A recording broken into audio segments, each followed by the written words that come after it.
Now we are going to call the panel to discuss this, calling Dr. Ana Estival, Tú estás trabajando. Hospital Universitario Insular, Dr. Santiago Ponce, Hospital Universitario 12 de Octubre, y Alfredo Adeo from We don't have enough chairs. University Hospital of Geneva. Okay, so meanwhile they fix Professor Rodriguez, I'm going to start with you, Natasha. In your case, it was STK11, just an acquired resistance at that time, or would you consider that was the reason that your patient was progressing? Because it seems that in the studies that Esculidis and many has published, I mean, when you have those commutations like STK11, KIAP, even TP53 at the beginning, those are the ones that can tell you this patient may not do well on those KRAS inhibitor you're coming, specifically on your case, at the time of progression. Sure. So I don't actually know the answer. You know, she had very minimal testing at the beginning. So, you know, had we upgraded our panel and we were now doing STK11 and we weren't doing a good job before and we missed it because it was a liquid biopsy, like, I don't know. I think, you know, whether, you know, I'm not sure that STK11 necessarily has been shown to be a mechanism of acquired resistance, but more sort of intrinsic. And could that be? But she did very well, right? She was on for 27 months, and there's some data that show that single-agent G12C inhibitors may work preferentially in these patients with the STK11 co-mutation who are KEAP1 wild type. So I don't know if some of you others have thoughts about STK11 and G12C inhibitors. Or Raphael probably is doing some work in his lab as well on that.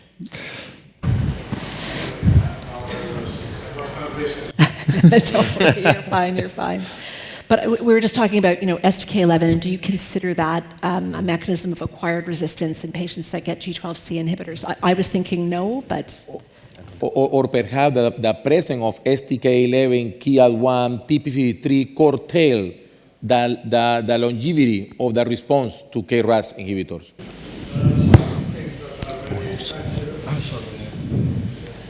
Well, there are some things that are very tangible. For instance, the fact that STK11 negate the effect of IO. This is obvious, but also the group of Harold Barmore recently published in PNAS 2024 that amazingly the cell lines KRAS G12C with the loss of STK11 due to mutations. For instance, these cell lines are very vulnerable, become synthetically lethal to the combo with erlotinib, because it's through a mechanism that is because downstream of LKB1 there is one genes that are called cell-inducible kinase 1 free, that these are activating PIK5.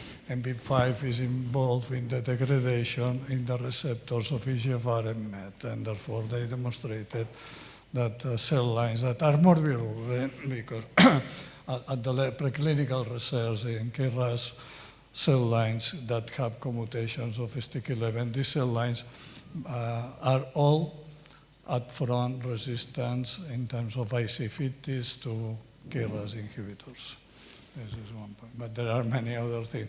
With regard to the proteasome inhibitor, the group of Ravisalgia published in Advanced Science in 2023, the mechanism of action of this difficult name, the carfilzomib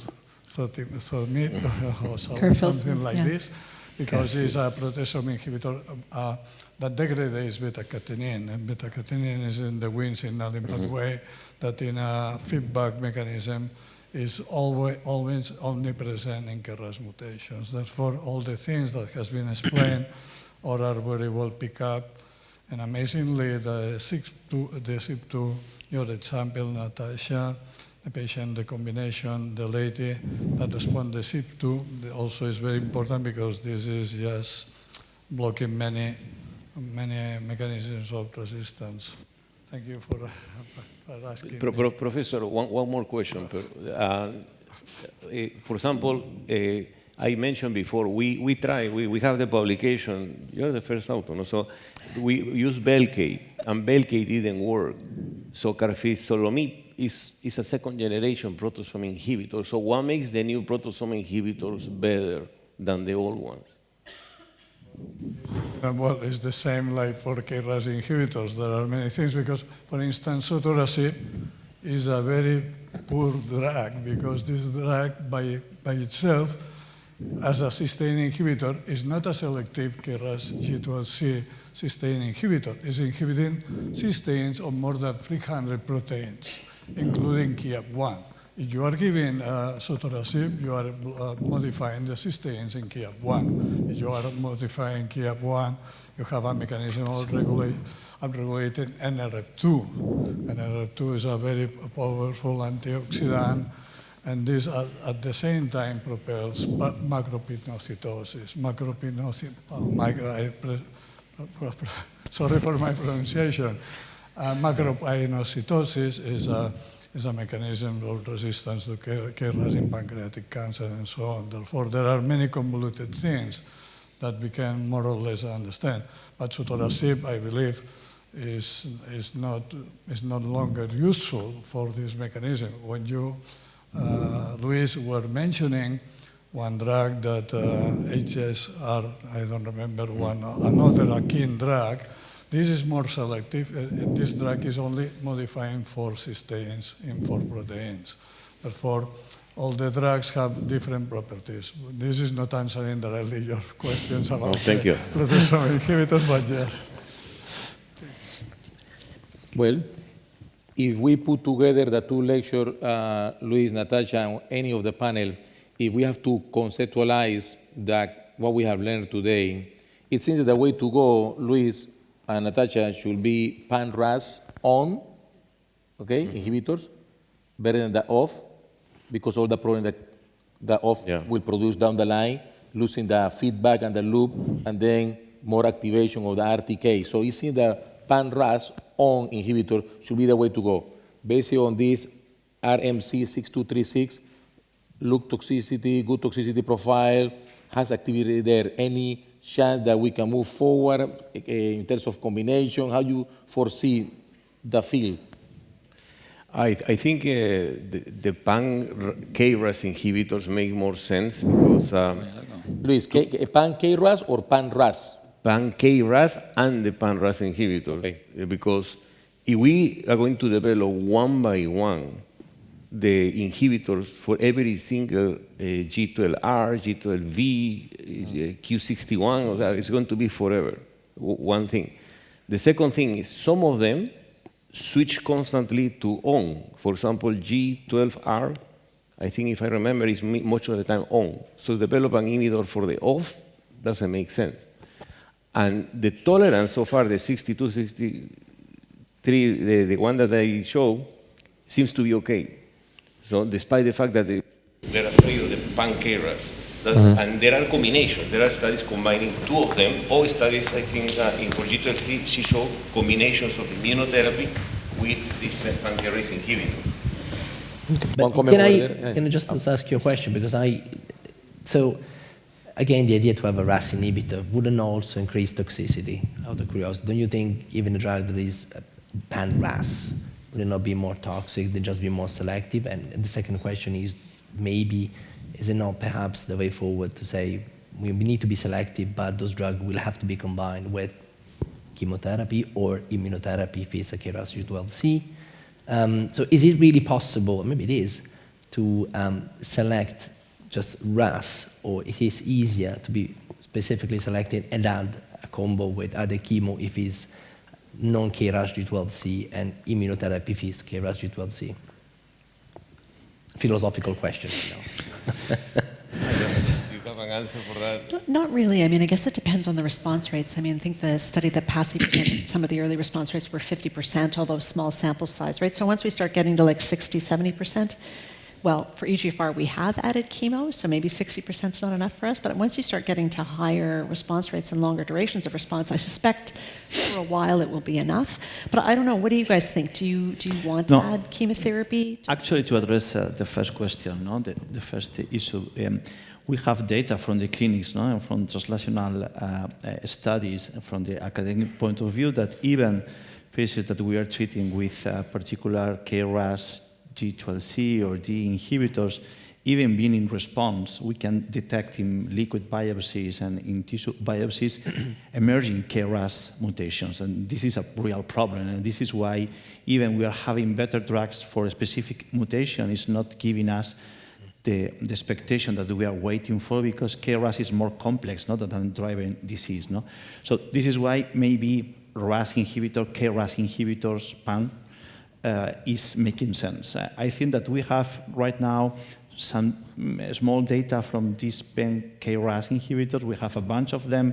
They are coming that actually from the preclinical point of view, they have better data than all the drugs that we have today. So the IC50, the PDX models and so on is much better than all of, but even though I think, and I agree that monotherapy or even combination or two TKI, for me, is not probably making sense, because at the end of the day, KRAS is so dirty disease that we need to implement, I don't know, if chemo, ADCs, some kind of other approach, but I think we are missing the point to develop only TKI strategies for those patients. Or small molecules, because I guess, so not TKIs, yeah. But no, I mean, I agree, and I think it would be great to start to see some of the emerging resistance. You know, even in EGFR, we see different things that pop up, and it's as you've said, it's more diverse with KRAS. But Delvis, like in the clinic, you do a lot of these trials. What's been really promising for you? Where do you think we need to go? Well, I think I agree that we need to combine in KRAS. We are working right now with sotorasib and adagrasib, but you know, we are in clinical trial also with dabrafenib from Roche, Genentech, and it looks very, very promising when you combine with immunotherapy also. For the Lilly one also, olmorasib, there is a lot of them. That's the problem. But I'm a little bit concerned because we have a trial right now in PD-L1 negative, combining sotorasib with chemotherapy versus chemo immunotherapy. And I think PD-L1 negative, even if we know that the response with anti-PD-L1, anti-PD-1 is less effective than in PD-1 positive. But in my opinion, in this group of patients is where we need to combine with immunotherapy. Because in any way, if the patient is KRAS, it can enhance, as you showed before, the immune system for those patients. So I'm not so clear that for PD-1 negative population, you can avoid the immunotherapy. Maybe they are avoiding the immunotherapy due to the toxicity, but in the future, that's the way to go, combination immuno, post-chemo, maybe post-TKI, I don't know. Yeah, I think that also the toxicity is one of our main concerns with combining TKIs or immunotherapy with TKI. So it's not the same that combining osimertinib with chemotherapy. Yeah. But take into account that we have not really good drugs for KRAS today. So we are having this idea of toxicity because we are, as Dr. Rosell explained, very dirty drugs. So doing inhibition of many proteins. So maybe this is something that we have to keep on. No, it is true, but the data that we have right now with the new covalent inhibitor in PD-1 more than 50% in the combination, not only divarasib, olmorasib, but also the MSD compound, the results are not bad. We need to wait, but in PD-1 more than 50%, even if it's not so selective, we are happy to see that, because I think in the future we can have some surprise, some good data. Yeah. Delvis, divarasib is the one that has shown the higher overall response rate, above 50, 53, 54. Initially it was almost 60. Then the final result was like 53, 54. Do you have any idea of the toxicity when we combine that with atezolizumab on divarasib? Because we know that with sotorasib, I think that's a done deal, that we don't go on that way. We go adagrasib plus pembro, whatever. Do you have anything that you can share with us on divarasib atezo? I can remember right now all the data, but we have those data. It was presented. And we know that always the combination are more toxic, for sure, and we know that. But you know, it's not so toxic as we saw at the beginning with the combination with, you know, sotorasib, pembro, is better tolerated. That's my opinion. I think on the scale of combinability, it gets a good, Yeah. Yeah. easily combined. Luis Pasares. Thanks. I mean, specifically concerning this, so, I mean, it makes sense to really see that. It's been somehow a bit frustrating that the actual data, if you look at the PFS, is similar, divarasib as compared to divarasib plus atezo. Difficult to understand. PFS, which is in the range of 14 months or 15 months. So that is going to be important to follow that signal here with a bit of attention. And I think at the end of the day, you know, especially, these are going to be harder trials, right? They're not going to be adjuvant alectinib trials, but they're going to be harder trials. So, you know, they're all randomizing up front. They're trying to stratify by PD-L1 expression and some of these co-mutations where they can. And I think that's where we'll get the answer. You know, I guess the initial data, was it across all PD-L1 subtypes? I think that's one of the ones that was. And so when you pull out the more than 50%, is that more promising? Or is it really like not as, you know, does it not really add to just the anti-PD-1 in those specific patients that are going to benefit? And I think we need to randomize to find out. Yeah, I think if I may just add, I think we are, the difference between the other small therapy or TKI, those are not TKI, but small therapy or small molecule, is that we're trying to move from second line to first line drugs that haven't shown great data in second line. That is the problem. And this is going back to what just you said. So those are not fantastic drugs in second line that could move it to first line. And that's the reason we're trying to find a way to combine. And also, you know, we know that in the specific group KRAS G12C, immunotherapy can work very, very well. Therefore, you don't know whether you add in anything, but you add in a very average drug to a very good drug in first line. That is the issue, I think. Yeah. Well, I think we time is over. Time's up. We need to close the session. I think so. Thank Yep. you. Thank you.